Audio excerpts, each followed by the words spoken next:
Today on Indie Attack, we have a game called Roguelike. Now, specifically, we are saying roguelite, not roguelike. That is a genre. It is. That this game is in. It's in. But it is not titled that. It is not. Anyway. But it is a good game. But it is a good game, yes. This was, I believe, made for a Game Boy Jam, actually.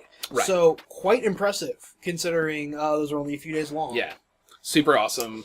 But this is a platformer roguelike game. Yes. The map is randomly generated each time you play, and it's really, you have a pretty simple set of actions. You can jump, and you can fire arrows. Now, the gimmick to this is that your arrows generate light, and you can shoot torches to light them, and you can shoot enemies. When you shoot torches and you shoot enemies, you get gold, and when you inevitably die, you can buy upgrades. Right.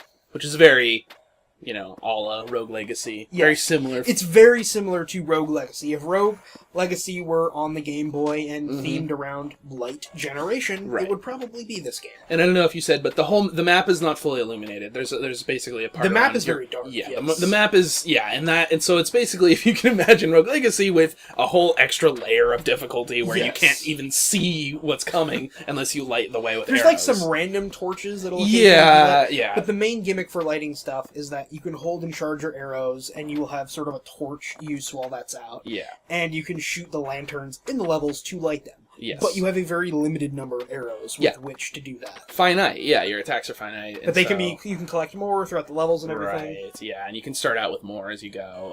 And it's a great looking game. The soundtrack was also awesome. I really enjoyed it. See, I would say soundtrack is kind of like the only thing that I was like, You didn't dig it, yeah. Because it repeats quite a bit, and it's one of those, after you play it for about 10 to 15 minutes, kind of like, I could use a little more variety in this music.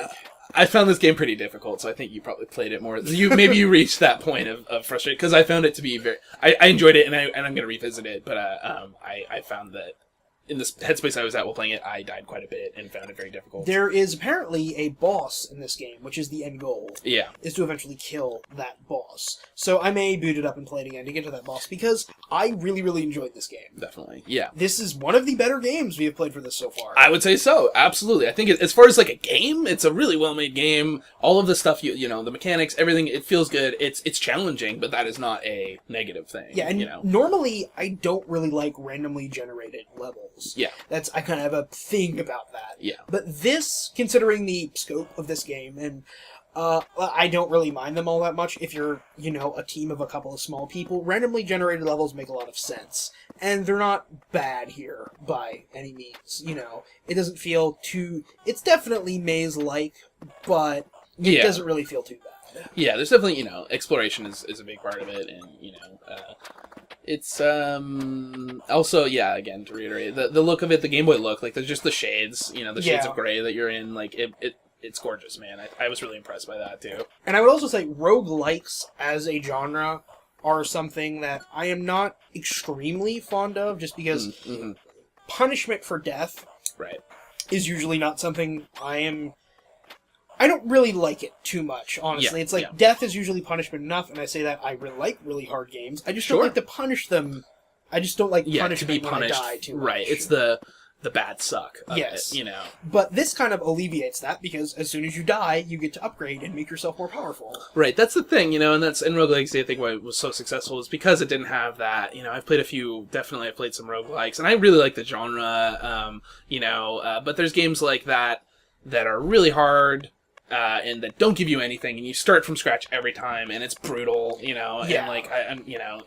but then there's I feel like this... It's definitely like an accomplishment to beat something like that, but it's a slog at times. But there's that thing where you're like 40 levels in, and you're still not at the top of the tower, and then some crazy monster kills you, and then you start with nothing. In those games, you just want to blow someone up, you want to harm people because of that, and this is not like that. This is good enough that I will probably come back to it. Yes. So, likewise. I'm going with a 5 on this one. I think this is about as good as you could hope a free indie game to be. Absolutely, yeah. I'm with you. 5. Well made, recommended, and it's freaking free. So, enjoy, guys.